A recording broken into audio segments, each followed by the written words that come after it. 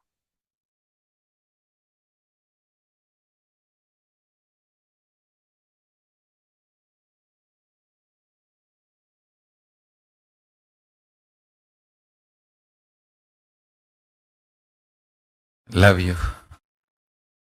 Love you all. I welcome you all with my love and blessings. Please listen. The core source material is love. Anbe Sivam. Love is Paramashiva. The source material of Paramashiva, the source happening of Paramashiva, the core happening of the cosmos, cause, karana,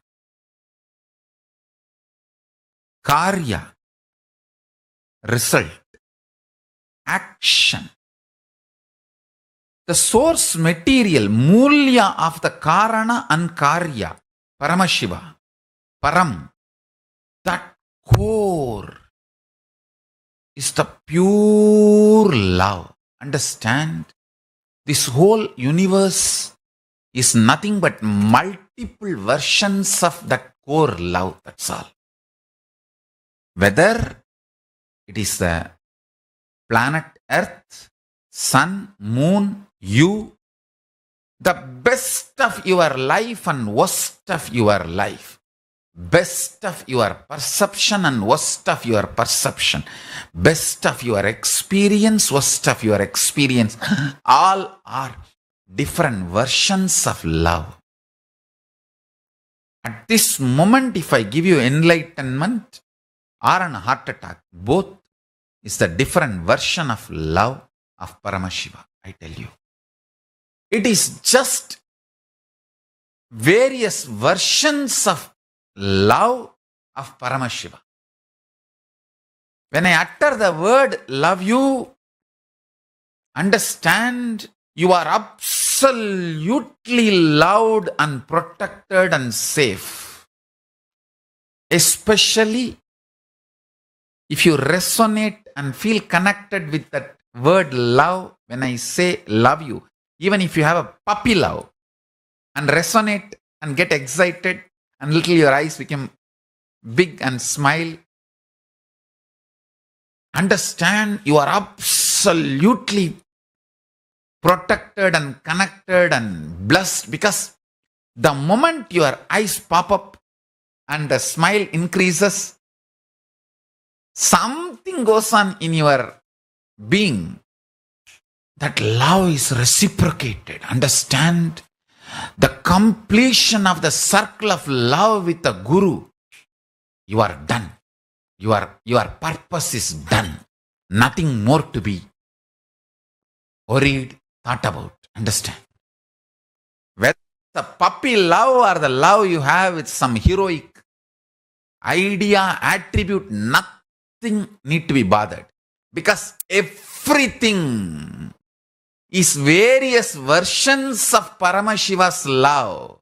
Whether it is a lust which creates one more body, or what you think as lowest sexual act, or the highest oneness Advaita Anubhuti, all are various versions of Paramashiva's love.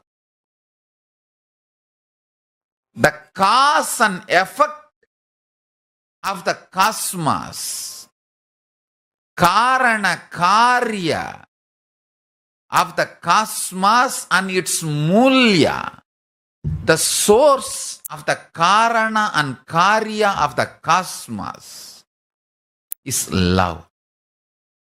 Whether the Arunagiri Yogishwara appearing in the human frequency and spending time with me, or now he is manifesting through this body and initiating you all, or moving away from you all physically and spending some time with himself, everything is just various versions of love. Understand? In love, the source of the Karana and Karya, means cause and effect of the cosmos, the Paramashiva, in love, everything melts down. There is nothing called good, bad, higher, lower, right, wrong. It is all just various versions of Paramashiva's love. Whether you melt in extreme joy, bliss, see, highest bliss your body can handle, the highest bliss, electricity, voltage, that frequency your body can handle is overflowing gratitude with Guru, the Guru Bhakti. That's the last experience you will have before becoming one with Guru. That before that oneness happens, literally please understand, the gratitude makes even the molecular structure of your brain transformed.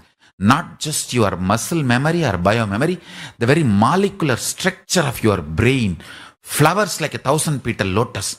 That is why the Sahasrara is always shown as a 1,000-petal lotus in our Vedic tradition, and the gratitude is shown as the quality flowers the Sahasrara chakra, your brain. Understand? The lowest lust or the lowest lust of Muladhara chakra, root center, or the highest gratitude of the Sahasrara chakra, all are various versions of Paramashiva's love. That's all. Nothing is lower, nothing is higher. Just different versions of Paramashiva's love. All you need is just go to the closer and closer, the core of Paramashiva. It is not actually vertical, that lust is lower, and then the next is love, then the Guru Bhakti. It's not actually vertical, it's actually horizontal. All of them are part of Paramashiva's core love, various versions. Not steps, components. Not the step by step, but the component of Paramashiva. Parts of Paramashiva. Components of Paramashiva. Surely the highest gratitude with the Guru, that Guru Bhakti, is best because that leads you to the oneness immediately. The ultimate is experienced immediately.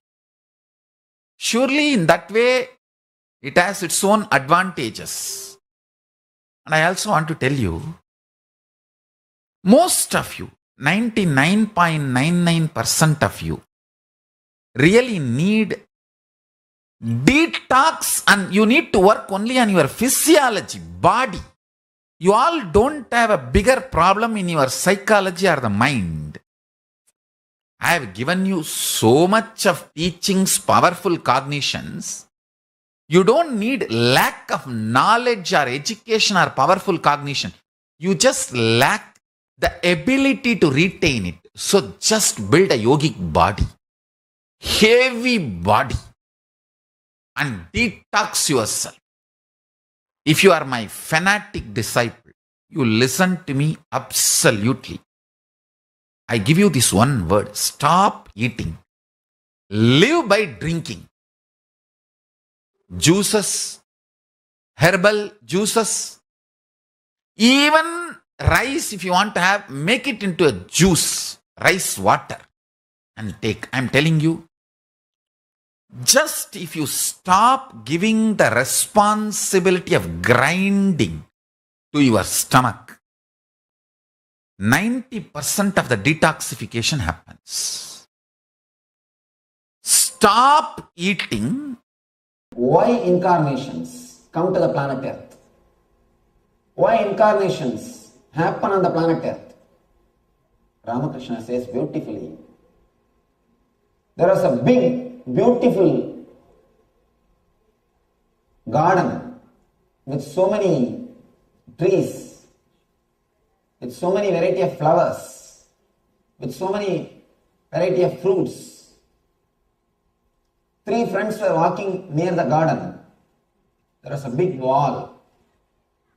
One friend climbed that wall, saw the garden. Oh God, such a beautiful garden.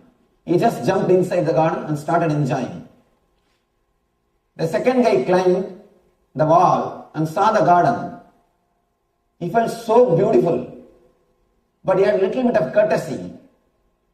He turned and said, "My dear friend," the friend who is below, he said, "My dear friend, there is a beautiful garden, come, I am going." He jumped and started enjoying the garden.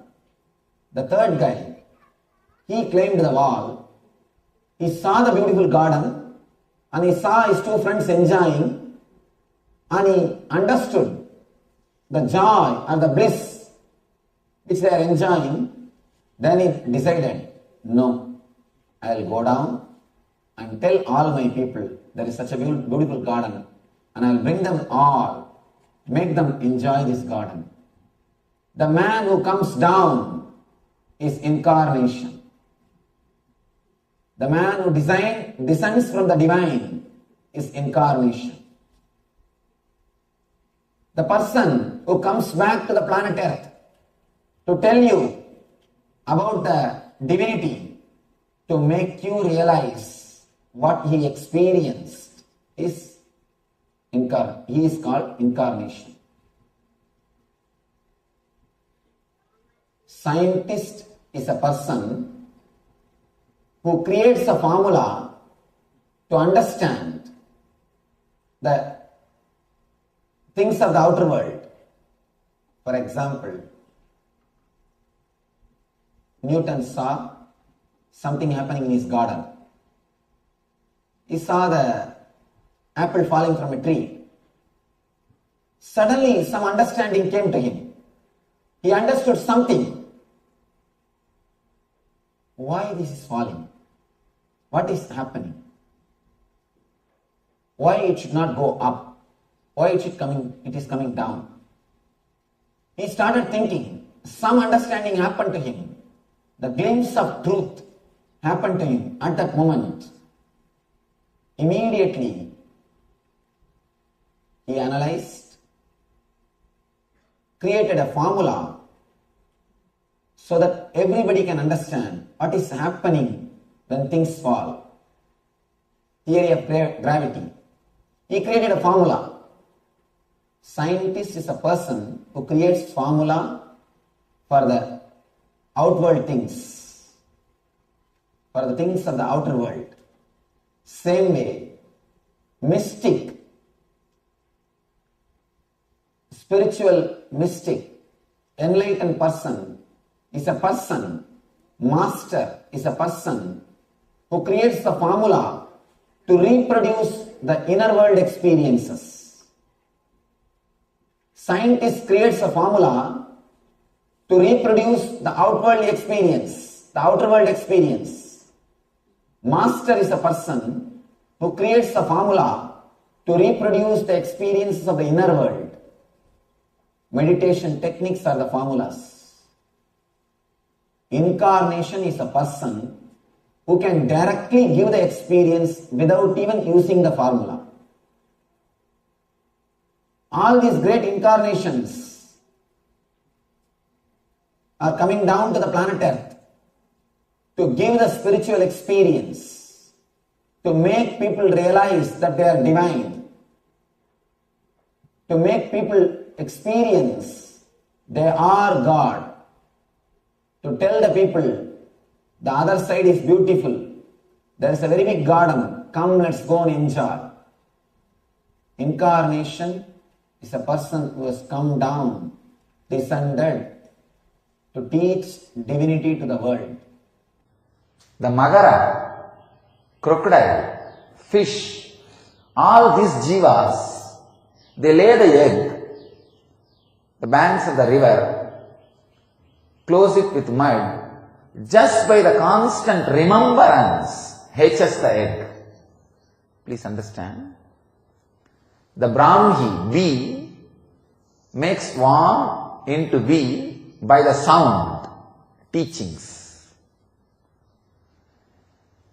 The hen makes the egg into chicken by the physical presence, touch, initiation. Keeping in the breathing space and initiation, the physical touch.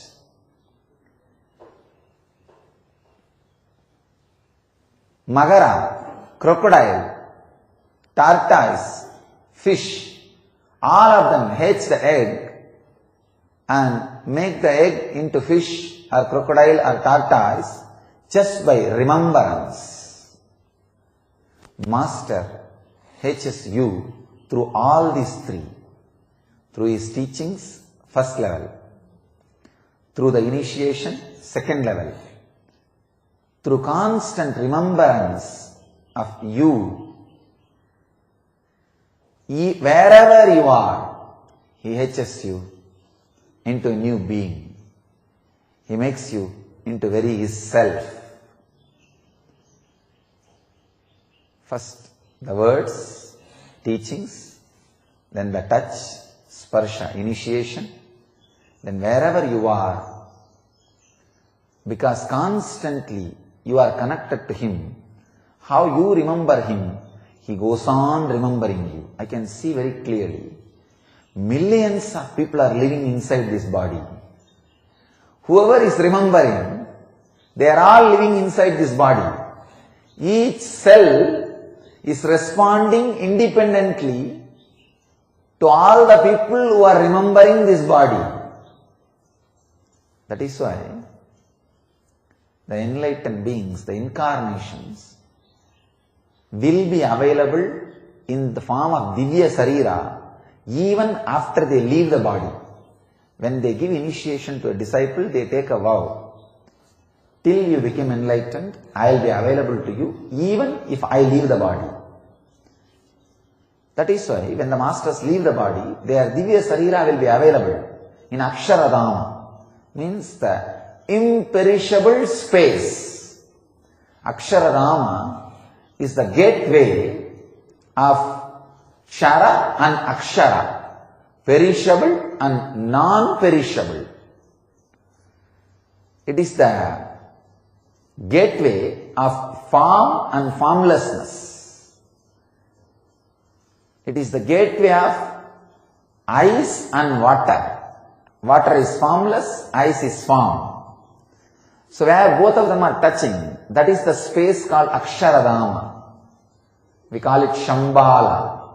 All enlightened beings, all incarnations, till all their disciples achieve enlightenment, reside in Aksharadama, in the form of Divya Sarira. Their Divya Sarira is available.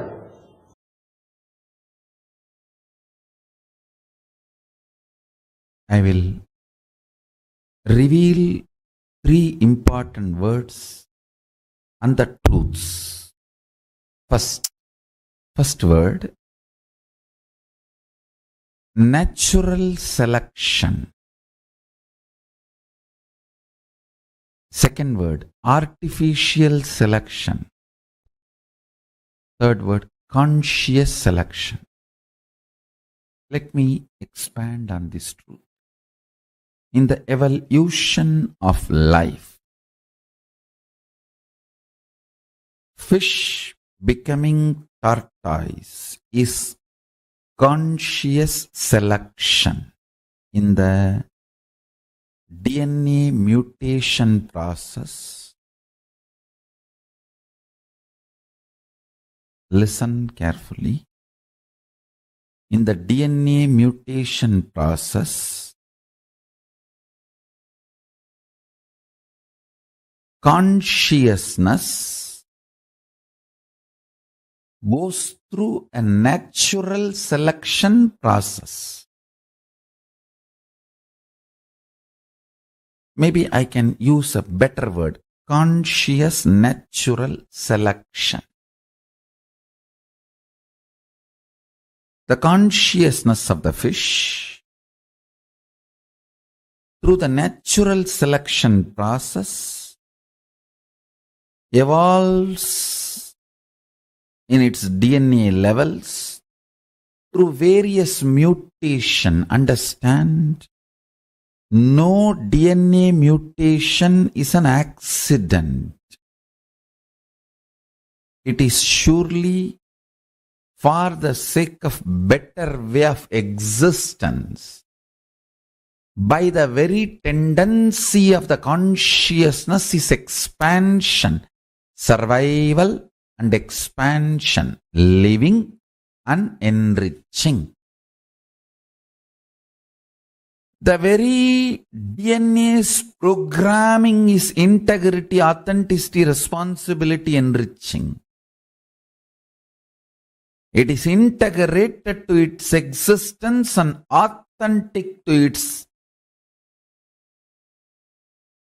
experience of identity, I, and it takes responsibility for further expansion, enriching. Because of the fundamental quality of the consciousness, consciousness goes through a natural selection process in the DNA mutation. And fish becoming tortoise is an example for this conscious natural selection process. Second, conscious artificial selection. Example for this is human beings breeding various types of dogs, various breeds and varieties of dogs. First,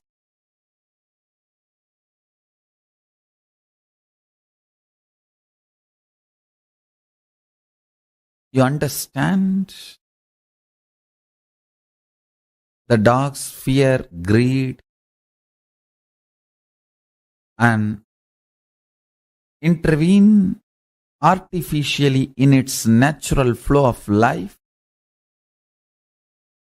and through the external intervention you start breeding various varieties based on your needs.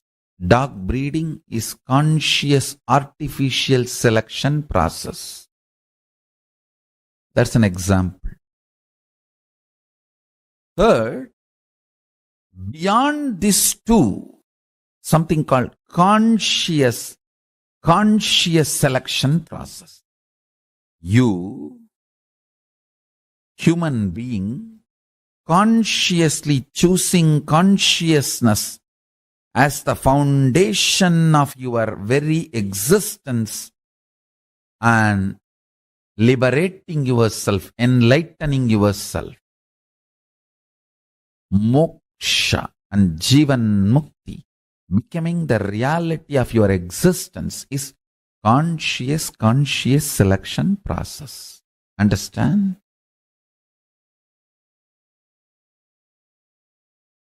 For this process, an incarnation happens. Incarnation happens to make the human being's DNA understand the conscious selection is possible and it is good. Bringing that great news to the humanity is the responsibility of an incarnation, avatar. Avatars happen for this vision. Listen carefully. For your DNA to choose consciousness and will persistence as a way for evolution, to do the conscious selection, your DNA need to be introduced to its higher possibility. If your DNA decides to do conscious selection and decides to evolve its DNA through the mutation, through will persistence, where it is going to land, what it is going to achieve, your DNA need to be told about the end result. That is why an incarnation happens to inspire your DNA to go through the conscious selection process. Understand? Today's subject for the webinar, happening of the avatar. Let me explain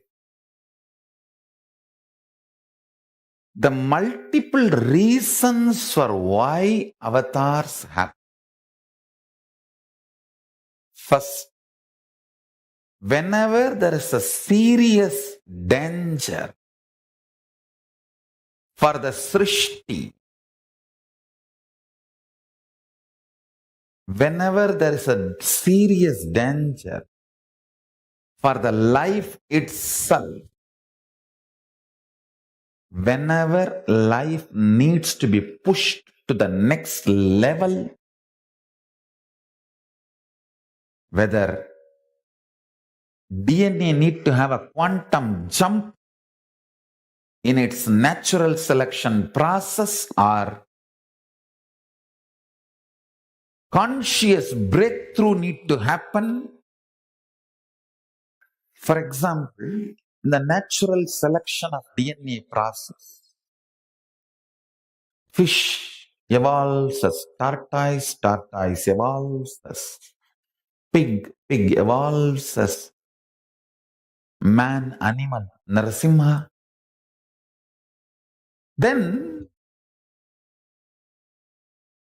you need superconscious intervention to push the natural selection process of DNA to have a quantum jump.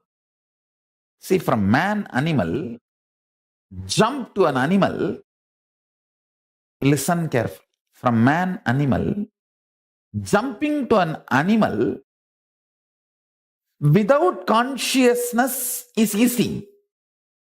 It may have the form of a man, but it will not be completely carrying the consciousness of a man. So, from man, animal, if the jump has to happen to man, human being, not just DNA need to evolve through its natural selection process, conscious intervention is required. That is why when Vishnu comes as a man animal, Narasimha, and pushes the natural selection process of DNA to the next level, Paramashiva comes as Sarabeshwara and pushes the conscious intervention. and takes the whole thing to the next level, human being. Every time when Vishnu comes as incarnation to give a natural selection breakthrough of a DNA, a quantum jump, Vishnu comes and gives a breakthrough in the natural selection DNA process. Paramashiva comes and gives a breakthrough in superconscious level.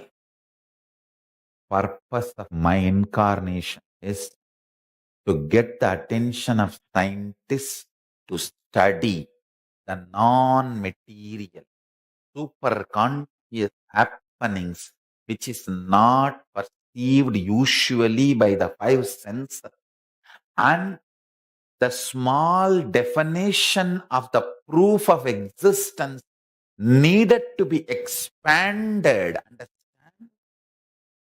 What you call as proof of existence is too small. The definition of proof of existence is too small.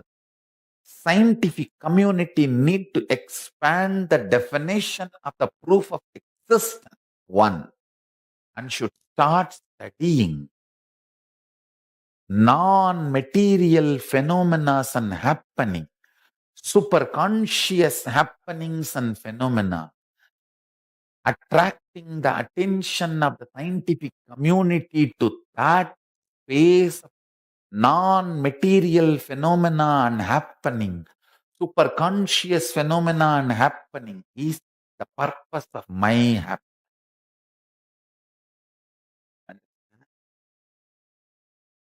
Paramashiva will do it. He is doing it and he will do it. If science puts little time and energy and attention to study the non-material happenings and phenomena, superconscious happenings and phenomena, I tell you, we will have the growth in next 1 decade, 10 years, which we have not achieved in last 2000 years of existence.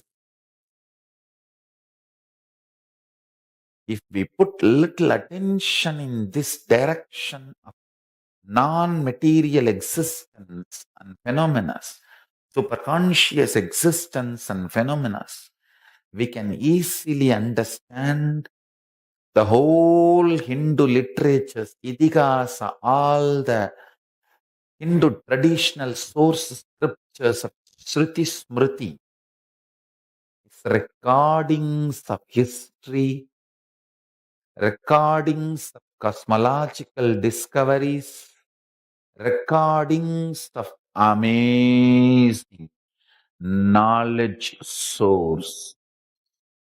Understand?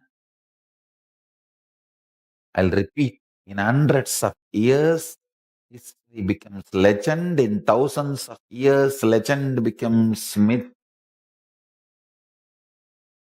In thousands of years, legend becomes myth. Mahabharata is neither legend nor myth, it is history. It was history.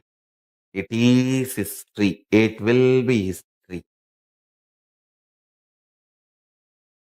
I will make sure the scientific community's attention is drawn to study non-material phenomena and happening. And I'll make sure science expands its definition of proof of existence from the mediocre definition which we are having. Anything can be perceived by the five senses commonly. Understand? This scale of proof of this scale called proof, this scale used as a proof for any existence itself is mediocre.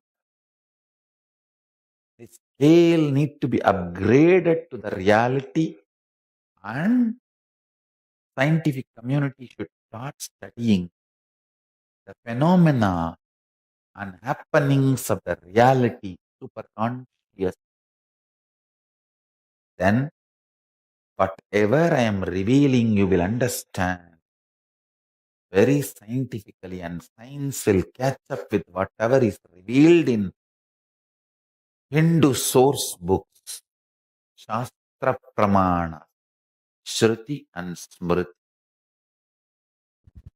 At least let few thousand kids learn this power manifestation science, and not only they manifesting, I will train them to initiate others manifesting. So let few thousand Nityanandas be reproduced before it is too late.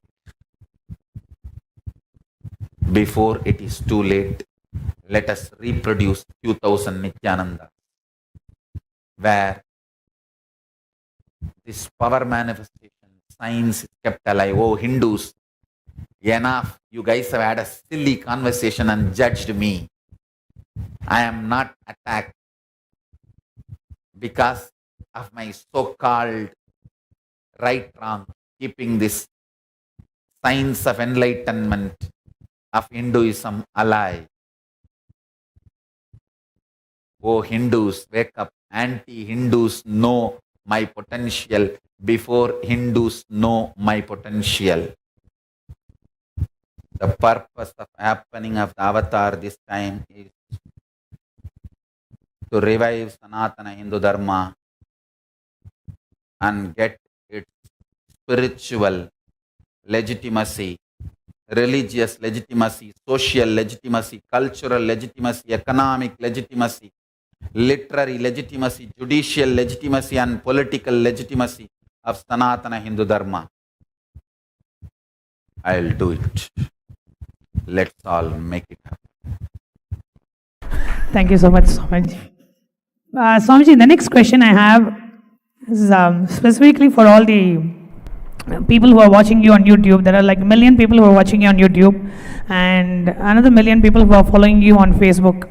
Now, for somebody who has never met you, never met you physically, not attended any of your programs, not taken your initiation, but they are sitting out there in some part of the world, connecting to you through your videos. They feel immensely connected to you. Do you recognize them as your disciple? How do you know that they are sitting there, or do you? Of course you know, but how is that whole process happening? Understand, this is only one of the rooms I am using.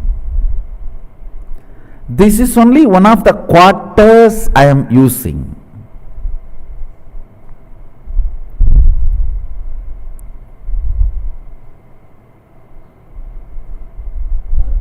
Just like Bangalore Adhinam as one of my quarters and many other Adhinams as my quarters, as on now I am using only Bangalore Adhinam quarters, does not mean that is only mine. All the other Adhinam quarters is also mine. Same way, this body which I am using is only one of my quarters. When you say people who have not met me physically but listening to my discourses,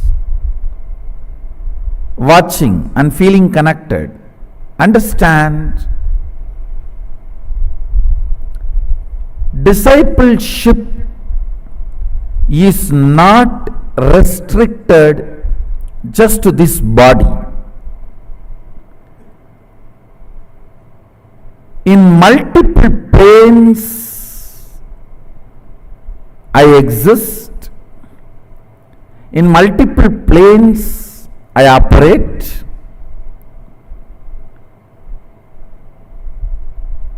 Each one, the way they are connected, the same way they get the response. Just few days before I declared, now people are going to have darshan and vision in their dreams. Like they will have the vision darshan of me appearing and blessing them and showering gold coins and diamonds, or showering them with wealth. When they wake up and see, really they will see all around on their bed, literally the gold coins and diamond, whatever has been blessed in the dream state, in the real. And you will see in next few days people putting this kind of experiences and blessings in the Facebook. You will see these happenings, the mystery, the mystical happenings are all not restricted only to this body. I should say that this is one of the body I am using to relate with all of them. There are some more bodies which are being used, and I should say that there is an automatic 911. Whoever calls from wherever, they get the response, and it is not necessary all that information should be known to this body and mind, but whenever needed, this body and mind gets those informations,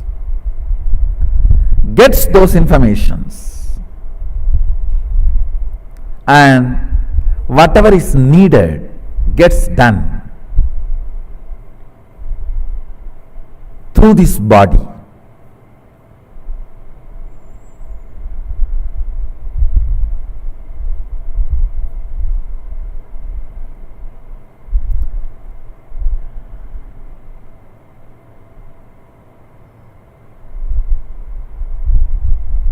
It is such a intense subject. Maybe I'll use few more examples and give you an understanding. In various planes, like in dream state, the body of Nityananda is different. In the deep sleep state, there is another one body. In the waking state only you are seeing this body, and Turiya there is another one body. In Turiya Atita there is another one body. In all those states, the bodies which are being used, they all respond automatically from the calls received in those planes. So this body is only one of the centers I am using. That is why when people call, pray, automatically they get the response. When it is brought to me, I download what has happened during that time and give them extra information, that's all. But I myself, this body and mind does not necessarily need to be involved during the prayer or the answer. Action and response happens without even this body and mind knowing or getting involved. So wherever you are, understand, and you are calling this form, this name, feeling connected, immediately Sadashiva responds. Understand, this form and the name is the gift to the universe by Sadashiva. I am also enjoying it like you are all enjoying it.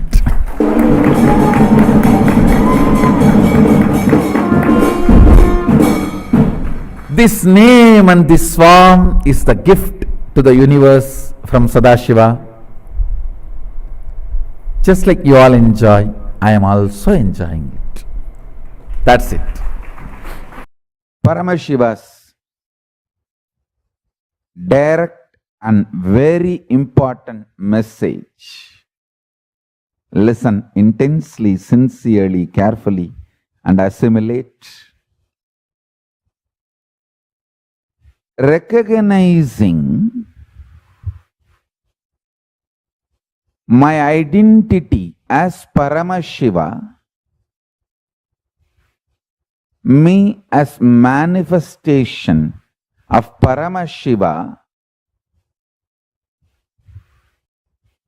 especially the exclusive relationship you have over me, the exclusivity is the right you gain the moment you recognize my identity. Understand? Exclusivity and intensity, exclusivity and intensity in the relationship is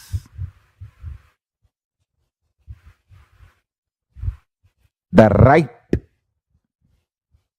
you gain the moment you recognize, the moment you cognize my identity as Paramashiva. Understand? Listen to this very intensely. Keep two mirrors. Sit in such a way in one mirror, your face will reflect. In another mirror, this world, naturally the world only will reflect. Maybe you can sit next to the window, keeping the mirror, showing the sky. Listen. In reality, both mirrors are mirroring two different dimension, face of you. How much you feel you are your body, how much that is true, more than that you are cosmos is true. You are part of this cosmos. You are verily, if I have to make more proper statement, you are verily the core and source of this cosmos consciousness. See, just like Paramashiva has 25 faces, you experiencing your body as you is one face of you. You experiencing your mind, emotions as you is one face of you. You experiencing your deep sleep state is one face of you. You knowing this whole cosmos is you is one face of you. Understand, if you recognize my identity as Paramashiva, you will recognize your identity as Paramashiva. If you recognize your identity as Paramashiva, one of the face of you is Paramashiva, you will simply recognize, I am Paramashiva. In these two, any one happens, you won the game. Life is all about that. That's all. Life is too simple. It's all about living after recognizing your identity as Paramashiva or my identity as Paramashiva. That's it. I tell you.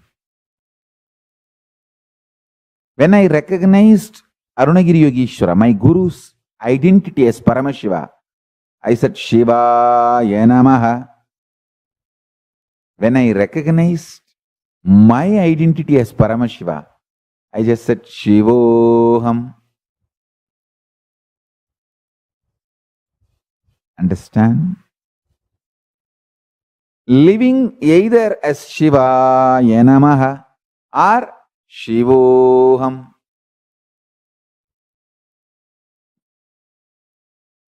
Both are okay, but this is life. Life is too simple. Understand, recognizing my identity as Paramashiva is literally living enlightenment, conclusion, completion of your fulfillment. You achieve fulfillment, you start living fulfillment, enlightenment. The moment you recognize my identity, understand?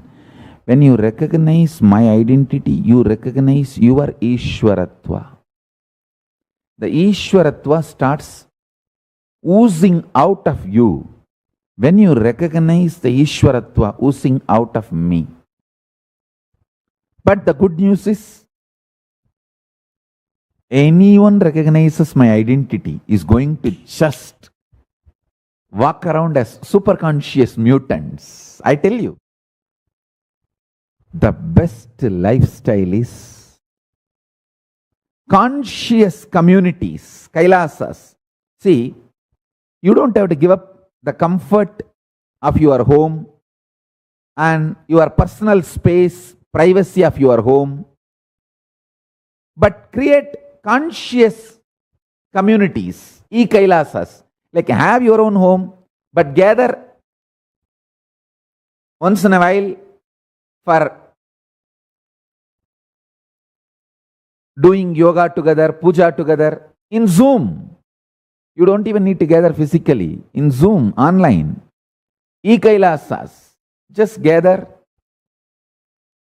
and do yoga, do Vakyart Sadas, do puja together, do power manifestation. That's all. This is the best lifestyle. Just liberate more and more people from conscious slavery. Abolish conscious slavery. Recognize my identity deeper and deeper and deeper. As Paramashiva, you will recognize your identity deeper and deeper and deeper as Paramashiva, and you will experience the exclusive relationship we both have. That's all is the essence of enlightenment. You will just manifest the state, space, powers, being, superconsciousness, Kailasa of Paramashiva.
so beautifully Swamiji revealed to us about the very happening of the avatar. Swamiji descending down in this form for all of us. Just this one happening itself is a huge statement of love directly from Paramashiva to all of us. And Swamiji will explain a very important thing. Swamiji said that very feeling connection that you have and that feeling of exclusiveness and the feeling connection, that love and the feeling connection you have is a byproduct, is like a side effect of you recognizing the original identity of Swamiji as Paramashiva. Swamiji very beautifully revealed to all of us, right? He's here from the cosmos, from Mahakailasa, he has come down just to tell us all one thing: love you. Just as his statement of love for all of us. Paramashiva's descent on planet Earth as Swamiji is purely for the primary reason for his entire incarnation is just to awaken, to make us all experience the core source material of the cosmos, which is love. And Swamiji beautifully revealed to all of us about how Swamiji's message, his whole happening, his whole descent is only for all of us to know, be informed, to just remember that he loves us. See, the moment Swamiji says, love you, and you feel so connected, you feel resonated with that, be very clear, you are absolutely loved, protected, and safe because you're directly chosen by Paramashiva himself, and he loves you. If the moment Swamiji says the word love you and you feel resonated with that love, it means his grace is there upon you. Actually, very beautifully Swamiji revealed how my grace is always flowing in all directions. But grace is always shy to enter. Will he feel my privacy is disrespected? Many times God is waiting to help you. But he is afraid. If he comes inside you, you may shout, asking, who asked you to help? Who are you to interfere? See, at that point, unless you say a complete yes, saying that no matter what, I am ready from my side, Swamiji. I want your grace. When you say that yes, you will suddenly see how his grace will just flood into you and overflow through you and overflow through you as a gratitude with your love for the Master. And understand, only by his grace, only when he decides to shower you with his love, can you even experience love towards him. So the good news is, every one of you that are here, you're all here out of your love for Swamiji. The best news is, the moment you know you have love for Swamiji, just know that because he loves you, only you have love for him. It is love of the Guru that flows into you, fulfills you, overflows through you back as love for the Master. Love of the Guru enters you, fulfills you, flows through you, overflows back as love for the Master. That's why that Shiva Puranam has a beautiful verse. Avanarulale avantal vanangi. Even to experience him, even to understand, even to connect, experience the avatar, you need his grace. That is the power, that is the grace, that is the ultimate bliss and compassion that an avatar represents. And to all the participants that are here today, as the ultimate essence of Paramashivoham, if there's one thing that we'll all be receiving, it is love. Ultimate love of the Guru, where experiencing Swamiji, experiencing his love, his grace and his compassion. Every one of you sitting here, take a few minutes and understand that Swamiji's grace is always flowing in all directions. But the grace is always like Swamiji told, very shy to enter. Just sit, connect to Swamiji, And if you say, if you have to give one thing, you have to make sure you have to be open. You have to release your self-doubt, self-hatred, and self-denial, and be ready to experience that love. Be ready to receive that love. Swamiji tells many times your mind very cunningly makes you believe, am I worth it of that? Oh, maybe I am not. I am not meant for all this. I don't think I'm cut out for this. So maybe it's okay. It will make you start doubting yourself, which will turn as doubt on the guru, which will become doubt on the life. Take a few minutes. Decide to go for a deep completion with any doubt that denies you of your experience of Paramashivoham. Wherever you experience that space where your self-doubt, self-hatred, something comes in your way and it says, hey, I don't think it's worth it. I don't think this is meant for me. I don't think I can experience this. All the self-doubt, self-hatred, self-denial that is happening inside of you. Whatever stops you denies your higher possibility. I'll give you all another example. Let's say you're manifesting powers. Okay. So when you're manifesting powers and like you're having some kind of a, you're not manifesting, like you're sitting for manifesting, but the result is not happening. So suddenly, your mind tells you, oh, look, I don't think you're meant for this. I think this can maybe manifest, but not me. Or maybe just to encourage me, just to, make me not feel bad. Maybe I'm just sitting, but actually I don't think it is going to work for me. That is a self-doubt. Understand it is not cute to entertain that doubt. When Swamiji tells, that should simply be a reality for you. Just sit, look in. Where do you deny the grace of Swamiji because of your self-doubt, self-hatred, self-denial? Swamiji will bless you. Swamiji will say, okay, come on. Now go and do something. You will manifest a breakthrough in wealth. Many times your mind will convince you saying, okay, let's do that. But maybe you should keep a little bit something for backup security. Suddenly, if you leave this job and go and try a new job and you're losing, what will happen? Understand that is the thorn, that is the poison that will stop you from experiencing Paramashiva's love. And understand this thorn, what we are saying, this backup plan that is there, it is the most cunning way in how our mind always tries to make us stop ourselves from experiencing the grace. Understand? Cosmos respects the individual freedom, the individual will.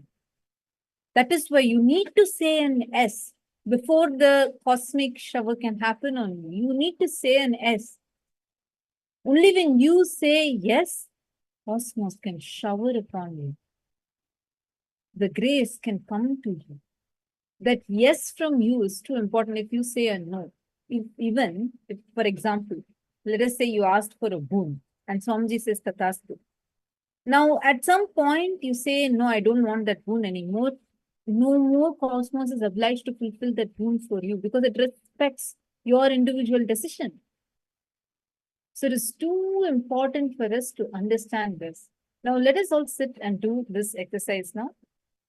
I request all of you to look in, write down where all you are preventing the grace of Swamiji by bringing your self-doubt, self-hatred and self-denial. Look in, please pen this down.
Nityanandan, like all of you have finished writing. Now, please understand, whenever it comes to your experience of Paramashivoham, whenever it comes to you experiencing Paramashivoham, the space and the ultimate love, the statement of love from Paramashiva, You should remember that there's just one thing that possibly could stop you from experiencing this space, which is your own doubt, self-hatred, and self-denial. Now, just become aware of it. See, many times we may not know, right? We may not know how this, how exactly does that self-doubt or self-hatred come in. We do not know. But one thing you should remember is, you should just be aware of the self-doubt.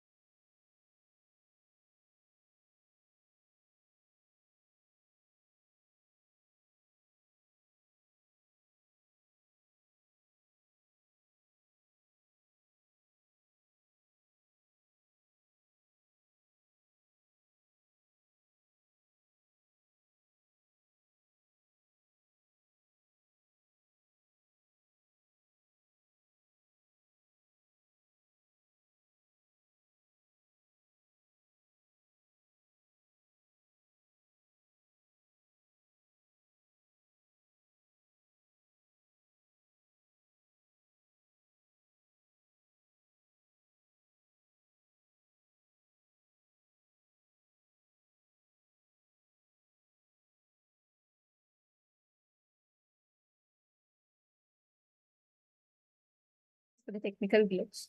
So now that all of you have written, be aware. Never let your self-doubt, self-hatred, self-denial decide. One of the most important aspects for you to remember for this is understand whenever your mind convinces you or brings something about your qualification, where you feel like, oh, am I qualified for something? Am I qualified to get something? That very moment itself means your self-doubt. Your STHT is disrupting, or it's obstructing your ability, or when the divine is showering you with grace. Always remember this. And whenever you remember this, whenever you experience this space, Swamiji will always come and he will give you or he will manifest through you. See, it is never based on our ability or inability. It is never based on our qualification. If it is based on our qualification, there are so many negotiations that our mind will do. Whatever Swamiji gives is out of his love. There's a vast difference between the two. When you understand, you are not getting anything because you're qualified for it, but it is for out of his love that he's giving. Your mind will never be able to bring in self-doubt, self-hatred, and self-denial. Or it will never be able to bring in the poison that, oh, is it really worth it? Am I really qualified for it? I don't think I am fit to do all this. That is the worst poison that your mind can give into you. When the Guru gives you something, you should just receive it out of gratitude. How should we, as a disciple, how should we connect to Swamiji? What does it mean to receive the Guru with love and gratitude? Whom else can we learn from better than from Swamiji himself? We are going to now enter into the session where we are going to be learning about how Swamiji related with his Guru, how Swamiji related with Arunagiri Yogeshwara. The deep friendliness is the base of Swamiji's relationship with his Guru. Let us listen to it from Swamiji himself.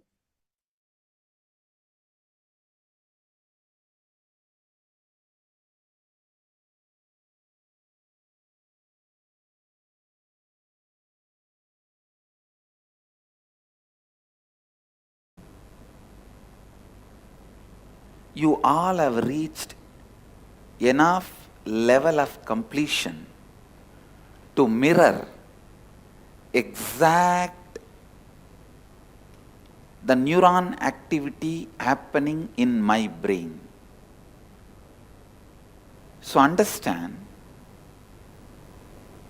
please listen, all of you have reached enough level of completion to mirror whatever is happening in my brain, the neuron activity. Now, when I am narrating this experience, I wanted to tell you with integrity, authenticity, responsibility, enriching and causing.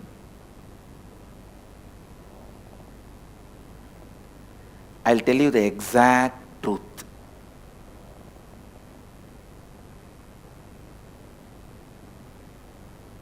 As it happened, authentically. When I am going to narrate, that same experience, I will be letting it happen in my brain.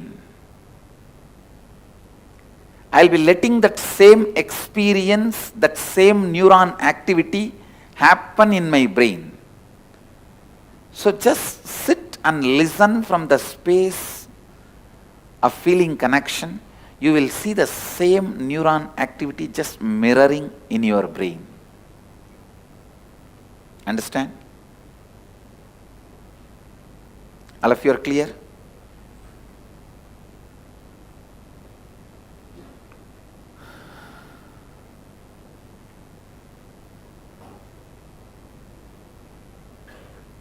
Please listen. It was around the age of 11 and a half, before my enlightenment experience. Maybe 11.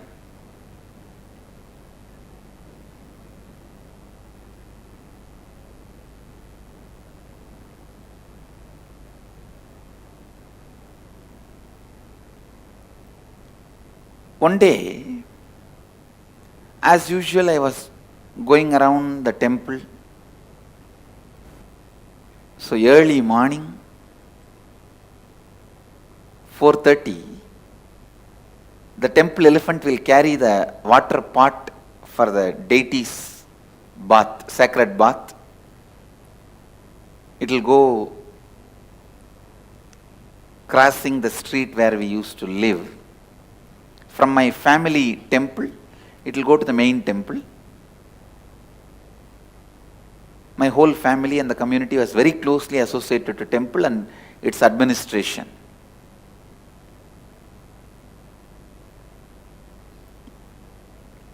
So from my family temple, that water pot will go every morning on the elephant.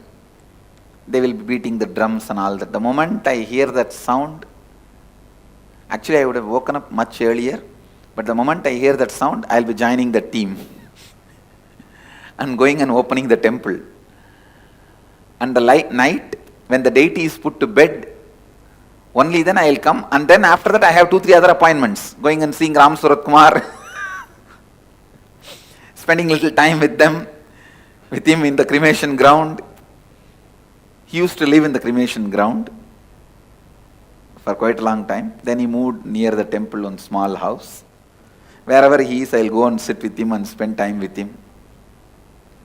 And then late night I will come back to the house.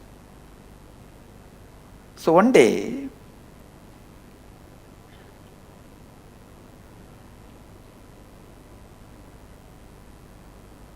when I was going around the temple, behind the main shrine, there is a small 4-pillared hall structure. And below that structure, there is a small kind of a cave structure. That's also a small 2-pillared structure. It can be said as cave, looks like cave. Suddenly I saw one young sadhu walking out of that cave place. This is the small cave out of which that young sadhu walking out.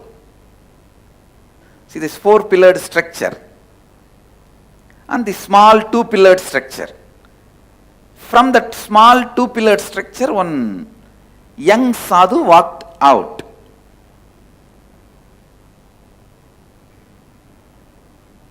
I used to think it was a cave because of the darkness inside. Young sadhu walked out.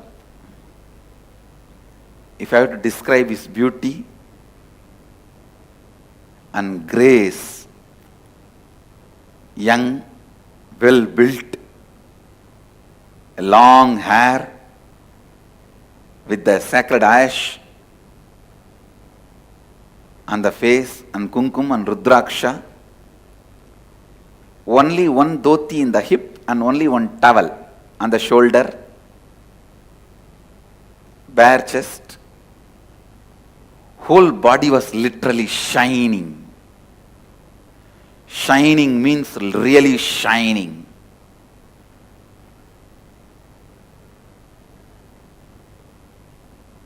Glowing in the golden color.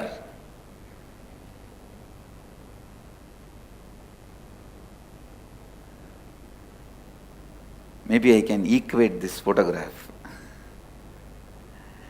I can't say exactly like this photograph because in this photograph they painted him more bluish. When I saw him, it was not bluish. It was more a golden color. And there was no snake around his neck or a moon around his neck. Just a very normal human form. But an extraordinary grace. The towel was only up to the lower knee level, not the whole dhoti, lower knee level, and one towel on the, you can't call that as a full dhoti,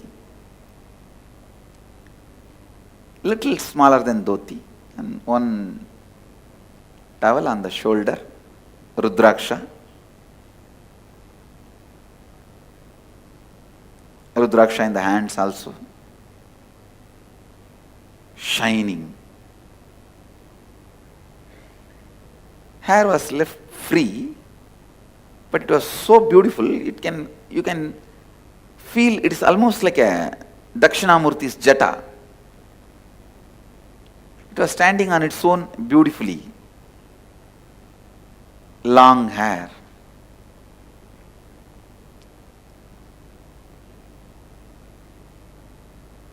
And the main thing I have to tell, wide smile. The moment I saw him, I went and touched his feet. Any sadhu I see, I'll go and touch the feet, and now such a graceful sadhu. I ran and touched his feet. He smiled at me and very loving way just put his hand on my head.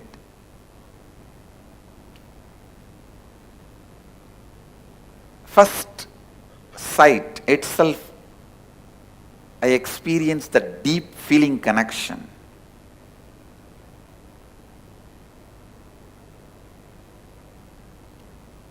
Such a strong, deep feeling connection.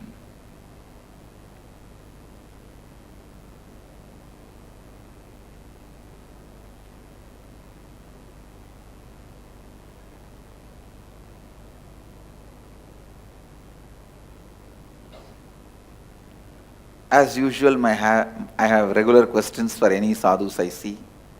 You are from where? Who is your guru?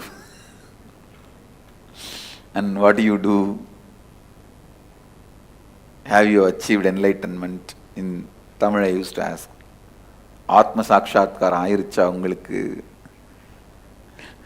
Means have you achieved the enlightenment experience? And can you teach me?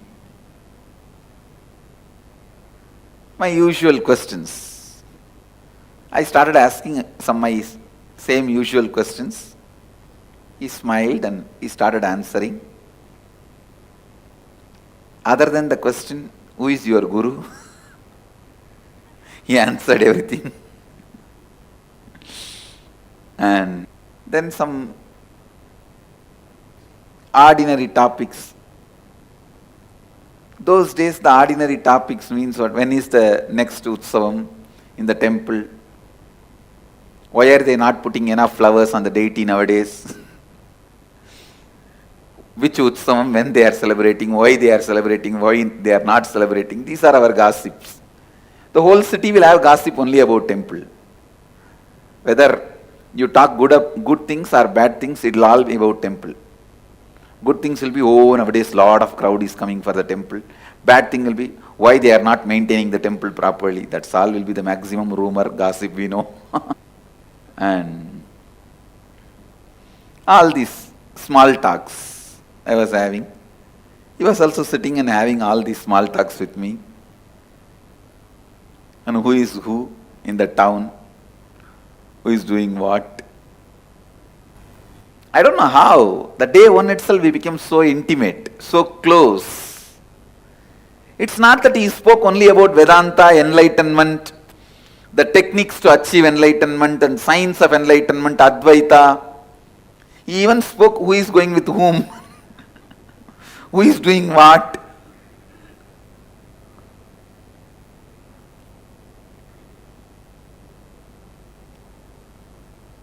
Somehow I became very close, intimate. Within one day, if I have to give the essence of my first meeting with him, I won't call Advaita, I won't call enlightenment, I won't call spirituality, I won't call I met a guru and all that. I will only say, essence of that first day meeting is friendliness. He radiated. God. The amount of friendliness I felt with him, that love I felt with him. Love is a too poor word, stupid word sometimes. Friendliness, that seems to be more right word.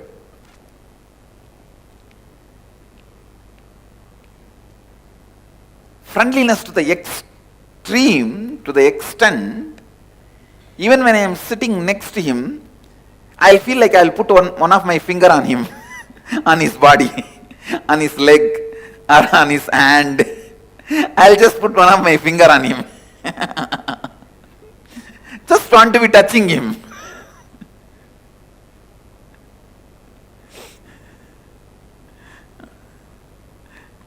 Or I'll just hold his little finger.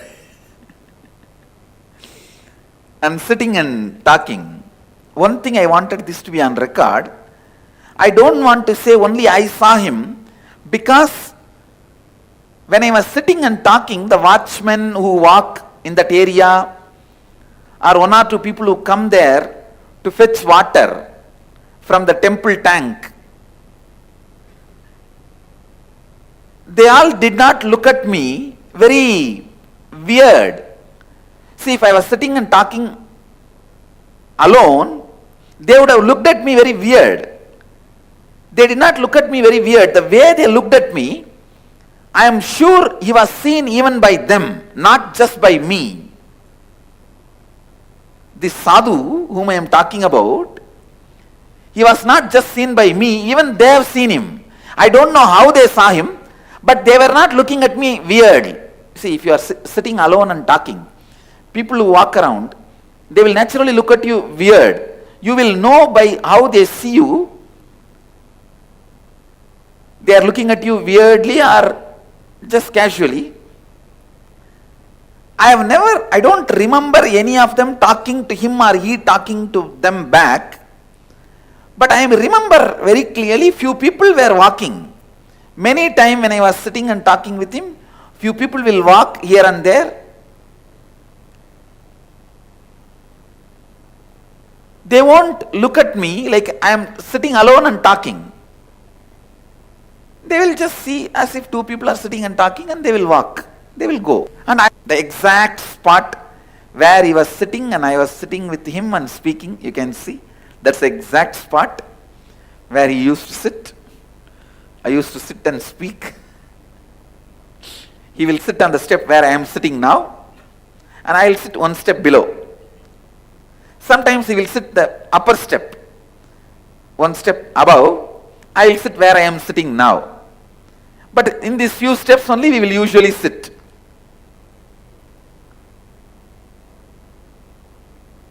And those days that grill gate was not there. Anyhow, this is where we used to sit.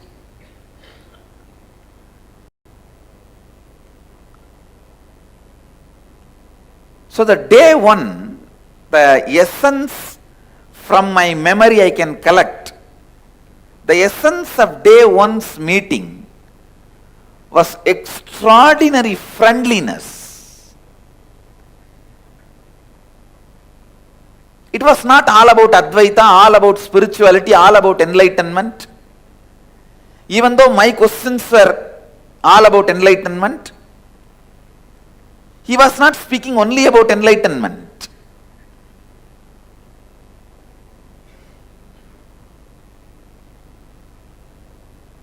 He was making jokes, comments,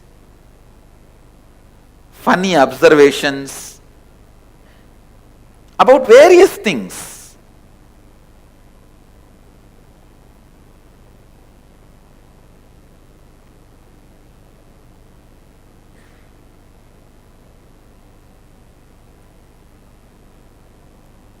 I am not able to remember that every statement by statement, sentence by sentence, but one thing I can recollect is that extraordinary friendliness he radiated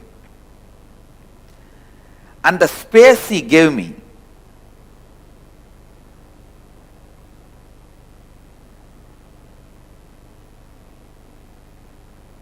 I did not even feel like asking him when I started holding his toe or his little finger. I slowly put my hand on his toe and see how he responds. And I have never seen him resisting, so I'll just hold his toe. I used to think the more you are touching his body, more energy will pass. Like electricity connection. That's the belief I had, and he was so friendly. Not only he did not resist, he entertained. That's the exact word I should say. He entertained.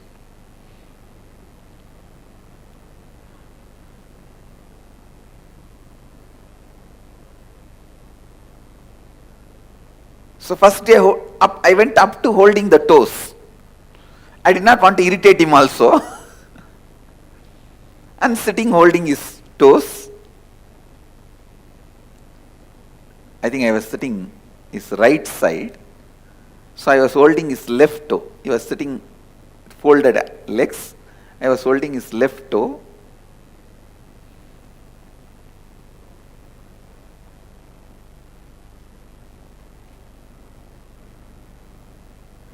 Maybe that is why I got Devi's grace first. Left side is Devi's. So it became late night. And I remember the watchman telling in Tamil, Samingla enchi ponga time achi koil putno. So with this word, I can be sure that he was seen even by the watchman, because the watchman addressed in plural. He said, "Oh Swamis, go out, we will have to lock the temple. Go to your home, we have to lock the temple." So he did not address as a Swami, he addressed as Swamis. "Oh Swamingla," means he was also seeing him. That is why he addressed as both Swamis. Go out, we will have to lock the temple. Then I looked at him and told him, "Where are you staying?" He said, "I am staying in the temple only." But actually, some of the sadhus were staying in the temple at that time. They were all having their own small caves. I thought, he is also staying here in one cave. I said, "Okay, then I am going to the..." He said, "All right, go to the house and take bath and sleep and do your puja and come back tomorrow." I told him, "If I come back tomorrow, can I see you?" He said, yes, anytime come here and call my name, I will come out. I am here only. And he showed the cave. I was thinking that as a cave at that time. So I went to the house. I tell you, just visualize when you fall in love first time, and you are waiting to meet the person again next day morning, how the clock will not move. That is exactly I was feeling. I was sitting, every 10 minutes I will see the clock. I had one small alarm clock for me to get up and go to the temple. That clock will make such a noise. Everyone will in the house will curse that clock and me early morning every day.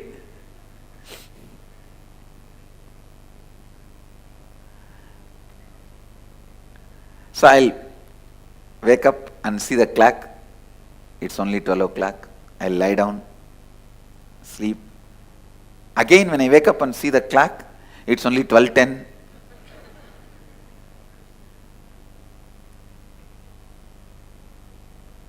Actually, I moved the needle. I wanted to make it as 4 o'clock. Because 4 o'clock they'll open the temple door. Then I thought, if I move only my clock, how can I make them open the temple?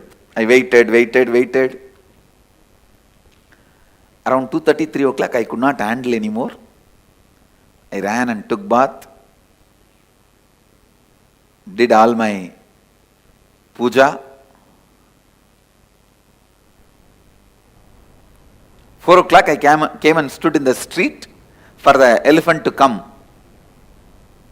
to the temple.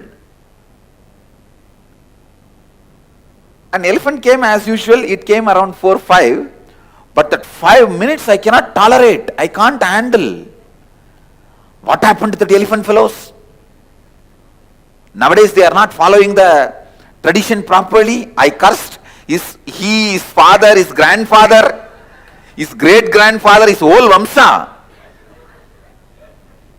These fellows don't do anything properly nowadays. Finally, that elephant and all the team came. Only that day I was feeling this elephant is walking very slow.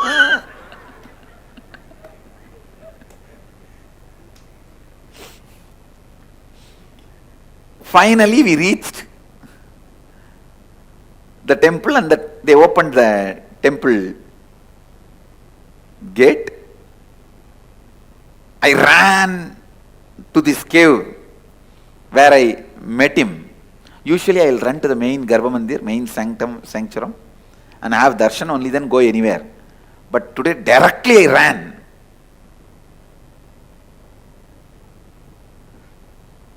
I called him Swami, Swami.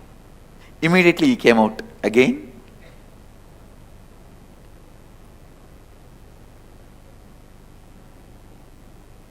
He sat.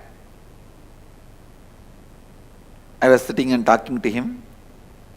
I told him, whole night I was thinking about you only. I saw his face expression. He was pleased, I think. He was smiling. And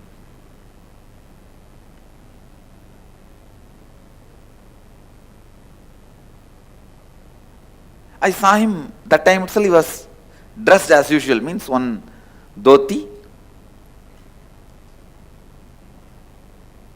saffron color, not the color exactly I am wearing, little light color, which we used to have earlier, that light color, and one towel on the shoulder. He was already ready with all his vibhudi and kumkum and rudraksha. I asked him, you finished your puja? That's the usual question. He smiled and he did not answer. Many of the questions you will just smile in a very mystical way or mischievous way. You can say both blunder of mystical and mischievous.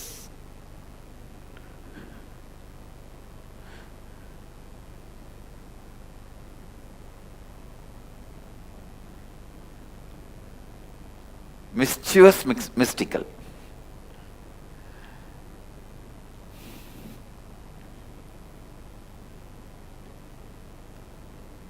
So again, second day also I sat with him and we were speaking so many things. I remember whole day passed. And I also remember in a carrier, a single carrier vessel, in Tamil they called it Tukuvali. In that vessel, he brought food and gave me the temple prasadam. It was a copper vessel, I still remember, with the cover. I ate. He also ate with me.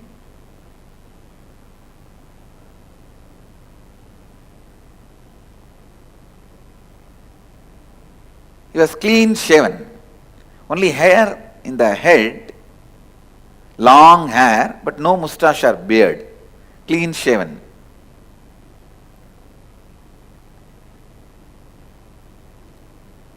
Was looking very young. If I have to assess his age, it will be, I will surely assess less than 30. I can say 25 to 30. That is what I will assess. But well built and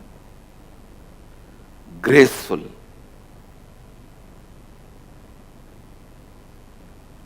A tall figure. Very graceful. Must be 6 feet tall and very graceful, well built.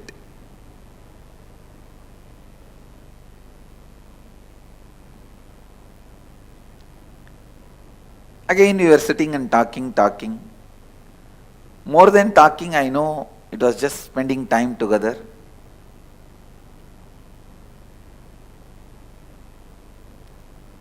Today I got little courage, so I started holding his little finger. Only when he is talking, when he raises the hand to do some gesture, I'll shift my hand to his leg, his toe. Otherwise, I'll be holding the hand.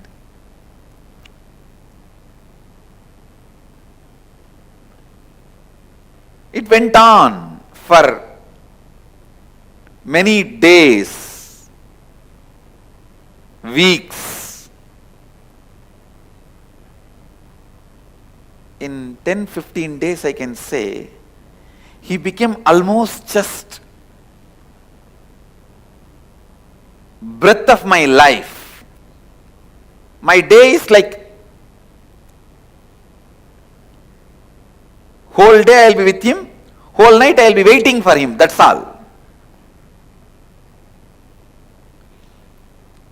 How many of you wait to come for the morning satsang to see me?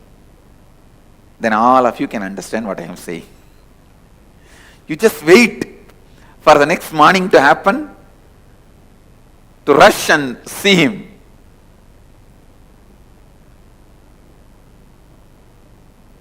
I know, I wake up only to see him. When I wake up, he is there in my eyes. When I open my eyes, I want to see his form. When I close my eyes, his photo is there inside. I can say,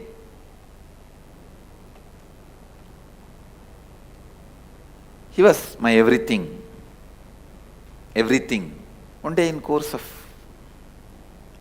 conversation, I was telling him the story, some incident about one of the great saintly enlightened disciple of Ramana Maharshi. That disciple used to write the teachings of Ramana Maharshi, and every day he will bring it and show it again to Ramana Maharshi. And if there is some mistake, spelling mistake or grammar mistake, Bhagavan will edit in his own hand, with his own handwriting.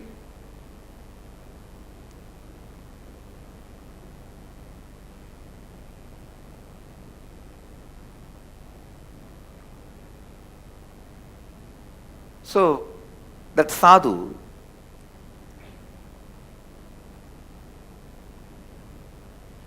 by the time actually I know his name, I asked his name, he said, Arunagiri Yogeshwara. I know his name by then.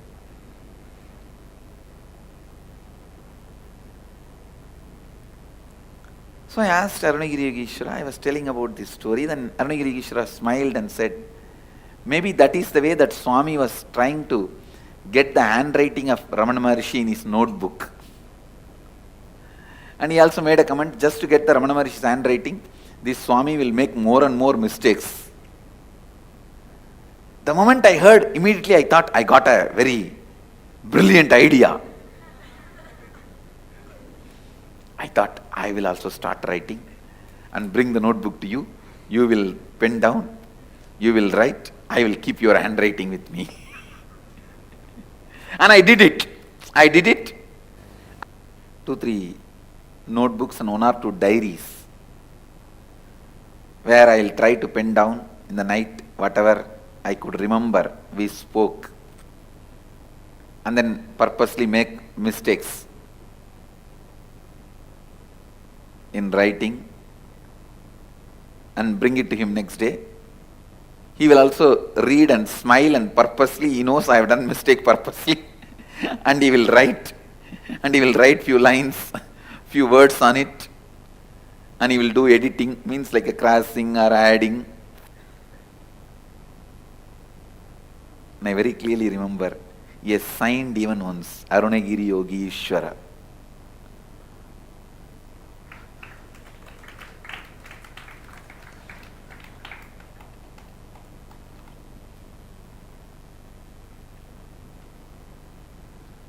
So many things.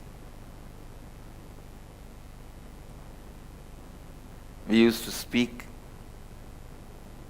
Once I remember he told me that don't go around and tell everyone that you are every day meeting me and talking to me. I took that as an instruction. I never asked why. That was one good thing I had. If I accept somebody as my guru, that's all, I will simply surrender. No question of why, what and all that. Before accepting, I will ask all the questions. The moment I accept, after that no questions asked. That was my lifestyle.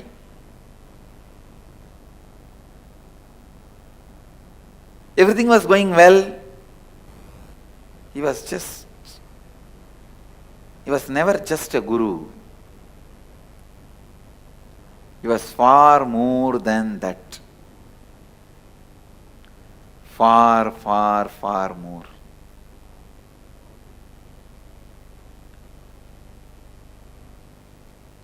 He was much more than any fantasy you guys can have about Guru. He was just too much beyond any fantasy you can have about Guru and how you should be living with Guru.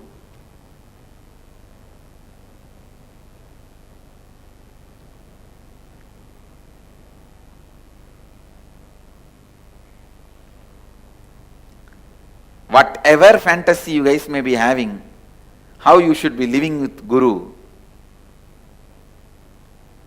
I have lived 1,000 times more and beyond with him.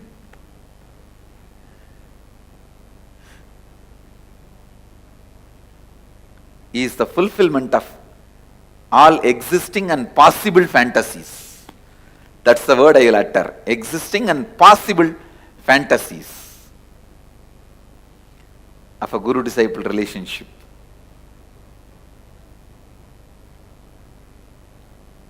I have seen him materializing.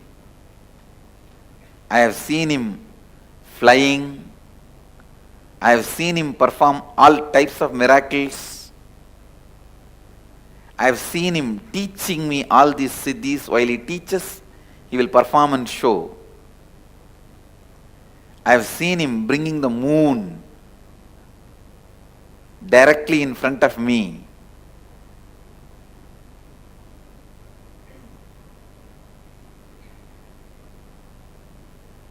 Understand, I am neither lying nor I am a brain deranged person. I am neither lying nor my brain is deranged.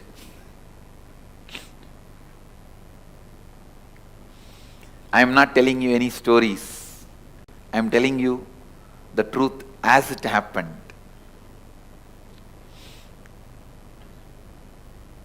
I have heard about so many scriptures from him.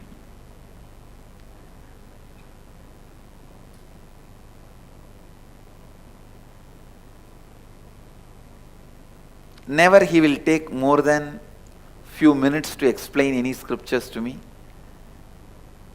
Immediately he will show through some miracle or just like experience he will transmit. Any samyama he has to teach, he will just teach through experience.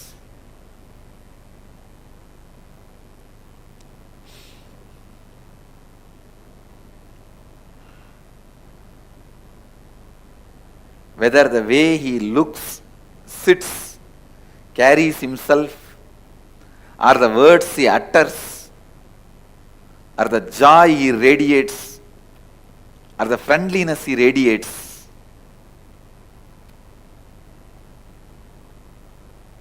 or the way he taught, everything is beyond fulfilling any possible fantasies.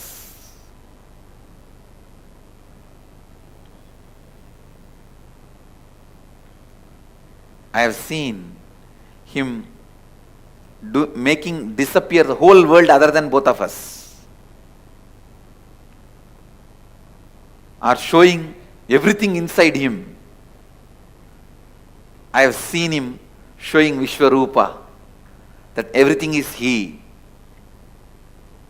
So much he has transmitted to me. I don't know whether I will be able to transmit all that to humanity, at least put it in record. The time of next 126 years, I am going to be using this body.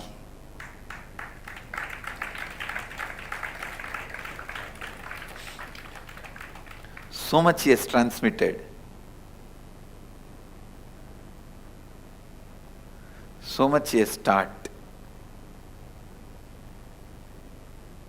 All was going well. Almost he became my life breath. And I will even carry food from the house and he will eat. One day I told him, please you come to the house, my house. And he laughed and said, you come to the house, place where I am staying. House where I am staying. The moment he said, I know, wow, it's such an opportunity. I said, come on, take me. You only never took me.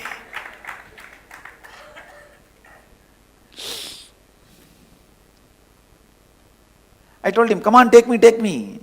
You never took me the house where you are staying. Take me to your room. I thought inside that cave only he is staying. He said, come on, let's go. He entered into that cave by bending, and I remember he just held my hand and pressed. Please understand, now I wanted to put this on record. First time when he pressed the hand, I lost body consciousness. All these days I was with him, I never lost body consciousness.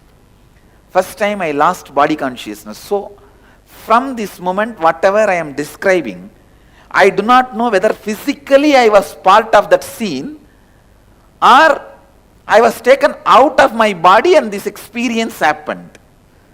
I am not able to be clear. Because the moment he pressed my hand to pull me inside the cave along with him, I lost the body consciousness. And even the scenes I remember after this were not like this worldly.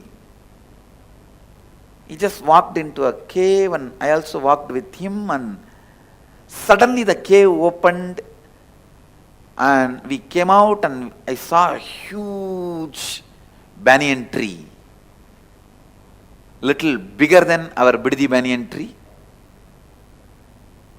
It was Arunachala hill, that much I can very clearly say. And the huge banyan tree.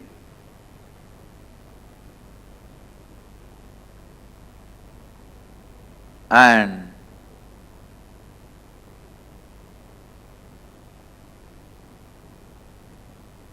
maybe some 20, 30 sadhus were sitting around the seat of the Guru. The seat of the Guru was empty. They were all sitting down, meditating. The moment he walked in, all of them got up and stood and did namaskar. The way they bowed down, I know he is the Guru of that area, means Guru of that group. He went and straight sat on the Guru's seat. The way he went and sat authoritatively, I know he is the Guru. And all of them are his disciples, very elderly sadhus with a long beard, just like you listen and see in the stories. How the Dakshinamurti used to be sitting under the banyan tree and all his old disciples used to sit. That's exactly the scene. I was the only small boy in that group, but I was looking around and seeing all of them. Maybe after some time, their attention turned on me and one person said, "Who is this person? Who is the only person without kavi here? Who is not a Swami, sannyasi?" That kind of it did not exactly meant I am not a sannyasi or a person without having kavi, something like that. Because I was with my school uniform. I remember very clearly that dark blue and light blue.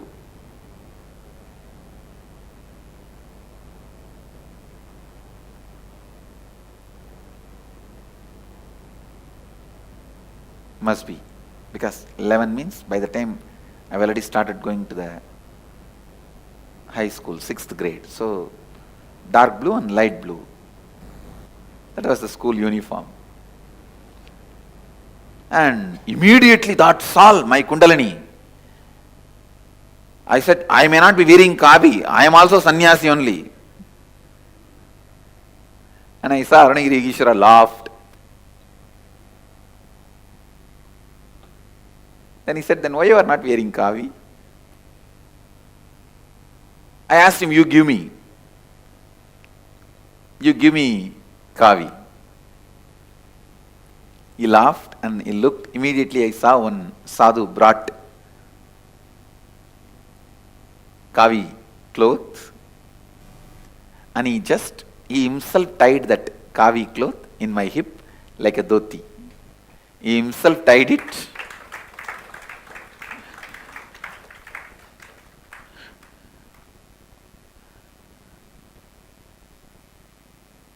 I still remember, just tied the cloth and hugged me. Gave energization, put his hand on my head. Naturally the experience was just out of the world.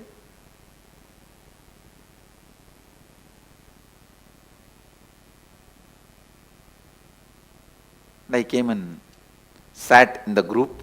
Now I felt one with that group and group also felt one with me. They did not feel now I am an outsider. One good thing, still I have that cloth given by him. Still the cloth is there.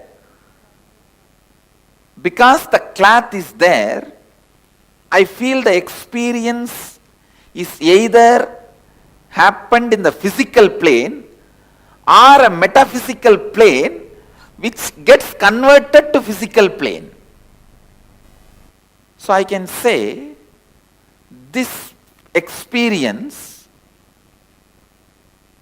from the metaphysical plane, when it settled down into the physical plane, the items given remained. That is why I feel the experience has become physical biomemory in me. It remains as a physical bioenergy. And after some time we were sitting and discussing, and all those great yogis and sadhus, they were all talking for a few minutes, and then they all sat in silence for a few minutes. He was sitting gracefully. I neither felt like asking any question nor felt like talking. I can say from my observation that tree looked very real because the leaves were there, fruits were there, the bird's sound I remember, birds were there, and in the breeze the tree was moving.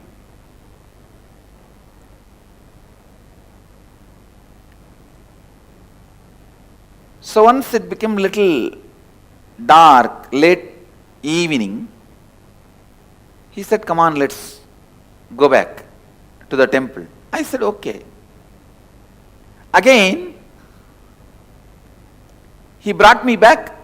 While we entered the cave, again he was holding my hand. When we came out of the cave to the place exactly where we entered, there only he just left my hand. I saw when he left my hand only, I came to the physical awareness. So either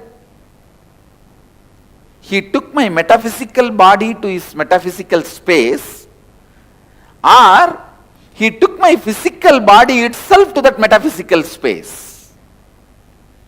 In these two, any one is possible.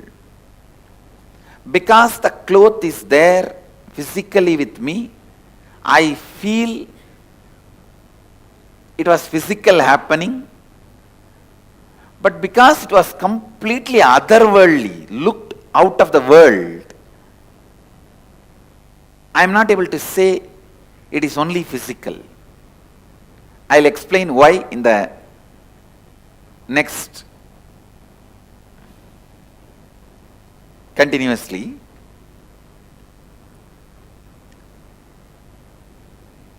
That's all. Now my ecstasy is too much. The ecstasy is too much. That new kavi, oh God.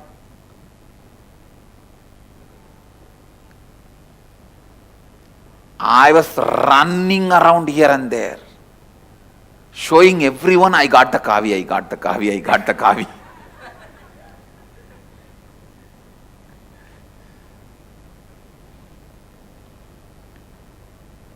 He left me in the temple saying that you can go now, and he went away inside his cave.